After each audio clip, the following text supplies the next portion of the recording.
सगळ्यात पहिले नमस्कार तुम्हाला माझा, कारण की आता गुरुपौर्णिमा आहे। गुरुपौर्णिमेच्या सगळ्यांना खूप खूप शुभेच्छा। आणि सगळ्यात आधी माझा नमस्कार माझ्या त्या आईला, जिने मला जन्म दिलाय, ही दुनिया दाखवली।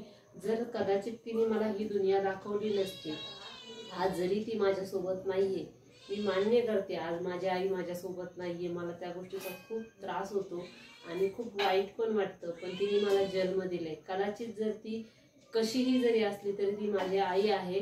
तिने मला जर जन्म दिला नसता तर मी ही दुनिया बघितली नसती आणि कदाचित तुम्ही मला गाडी चालवताना पण मला बघितलं नसतं आणि एवढा अभिमान तुम्हाला माझा वाटला पण नसता। त्यामुळे माझ्या त्या आईला सगळ्यात खूप मोठा नमस्कार आहे, जिने मला, त्या मायमाऊलीने तिने मला ही दुनिया दाखवली आणि या दुनियामध्ये मी आले। तिने मला जन्म दिला म्हणून मी या दुनियामध्ये आले आणि या दुनियामध्ये येऊन शिनी मी माझ्या पद्धतीने म्हणावं, कसं म्हणावं, पण माझे कर्म मी करते, माझं काम मी करते, माझ्या पद्धतीने मी जगते, कसं मी जगते। पण तिने मला जरी साथ दिली असती तर मी भविष्यात मला छान वाटलं असतं। पण एका गोष्टीचं खरंच खूप वाईट वाटतं, जर माणसाला काय म्हणतात ना की वडीलधाऱ्यांचा सपोर्ट असायला हवा। एक मुलगी ज्यावेळेस सक्सेस होती त्यावेळेस तिच्या पाठीमागं एका तिच्या भावाचा सपोर्ट असतो, किंवा एका भावाचा हात तिच्या डोक्यावर असतो, किंवा एका वडिलांचा हात तिच्या डोक्यावर असतो, किंवा एका आईचा हात तिच्या डोक्यावर असतो, किंवा एका नवऱ्याचा हात तिच्या डोक्यावर असतो, किंवा मित्राचा असतो, किंवा कोणाचा एक्सवायझेड जे पण असेल ते कोणाचा बी हात तिच्या डोक्यावर असतो, तेव्हा ती सक्सेस होती। तसं माझं नाहीये।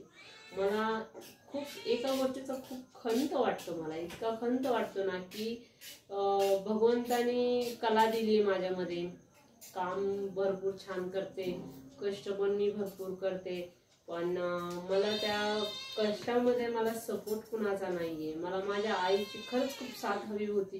माझा हा व्हिडिओ तिच्यापर्यंत पोहोचेल की नाही माहीत मला, पण ती माझ्यावर रुसलीये, त्याचं कारण मी आज तुम्हाला ह्या व्हिडिओमध्ये सांगणारच आहे। पण मित्रांनो, माझं एकच तुम्हाला म्हणणं आहे की मी हे जे व्हिडिओ बनवत आहे, किंवा मी यूट्यूबला व्हिडिओ बनवते, इंस्टाग्रामला व्हिडिओ बनवते, परत फेसबुकला व्हिडिओ बनवते, पण कदाचित तुमच्या मनामध्ये हा भाव असेल की मी काही पैसे कमवण्यासाठी म्हणावं कशासाठी व्हिडिओ बनवते, तो पुढचा विषय राहिला की मी पैसे कमवणारे नाही कमवणारे हा विषय पुढचा राहिला। पण ह्या व्हिडिओच्या माध्यमातून माझ्या चेहऱ्यावर जी स्माईल आलेली आहे ती मी खरंच त्या यूट्यूबला म्हणावं, किंवा एक फेसबुकला म्हणावं, इंस्टाग्रामला म्हणावं, मला ते चालवता येत नव्हतं, पण त्यांना मी आज धन्यवाद देते की त्यांनी ही गोष्ट काढली की आपण लोक हसू शकतो, स्वतःच्या मनाला पण आपण बोलू शकतो। मला 2 अटॅक आलेले तर मला आता मी अटॅकच्या गोळ्या पण आहेत, बीपीचा पण मला त्रास आहे, परत मला आता घरामध्ये कोणी बघणार नाही करणार नाही, त्यामुळे मला खूप कुठंतरी मला असं खंत वाटायचं। माझ्या दीदीचं ज्यावेळेस लग्न झालं होतं ना त्यावेळेस मला खूप त्रास व्हायचा, त्यामुळे मी हे व्हिडिओ बनवायला स्टार्ट केलेला आहे। तेव्हापासून मी व्हिडिओ बनवते आणि मी स्वतःमध्ये हसते आणि स्वतःमध्ये रमते। पण तुम्हाला खरं सांगू की माझ्या ह्या वाटचालीमध्ये सगळ्यात मोठा सपोर्ट मला कुणाचा आहे, मी आज तुम्हाला सांगू इच्छिते। मला सगळ्यात मोठा सपोर्ट खरंच माझ्या महादेवाचा आहे। आणि मी लोक विश्वास देवावर ठेवतात की नाही मला माहीत नाही, पण मी माणसात देव शोधते। मी देवळात देव शोधत नाही, मी देवळात रोज जाते, मंदिरात रोज जाते, मंदिरात बाबांचं दर्शन घेते, बाबांना पाणी घालते, महादेवाला रोज मंदिरात जाऊन पाणी घालते, पण मी देवळात देव शोधत नाही, मी माणसात देव शोधते। मला एखादा माणूस भेटला ना आणि मला जर त्यांनी काही चांगली गोष्ट सांगितली ना, मला असं वाटतं की खरंच ह्या माणसाने मला किती छान ज्ञान दिलं, माझं कुठेतरी कदाचित चुकलं असेल, पण माझ्या देवानेच येऊन शिनी, माझ्या बाबानेच येऊन शिनी मला ही बुद्धी दिली, म्हणून मी आता इथून कुठेतरी आपलं पाऊल जो पण आहे तो आपला पाऊल व्यवस्थित टाकायचा आणि त्या पद्धतीने आपण चालायचा प्रयत्न करायचा। कारण की आपल्याला सपोर्ट करणारा कोणी नाहीये, पण आपला बाबा आपल्याला सपोर्ट करणार आहे आणि तो खूप छानपैकी मला साथ देतो। आणि मला तो कशाही साथ देतो। तुम्ही म्हणता देव कुठं दिसतो, देव दिसत नाही, देव खरंच दिसत नाही, देवाला अनुभवायचं असतं।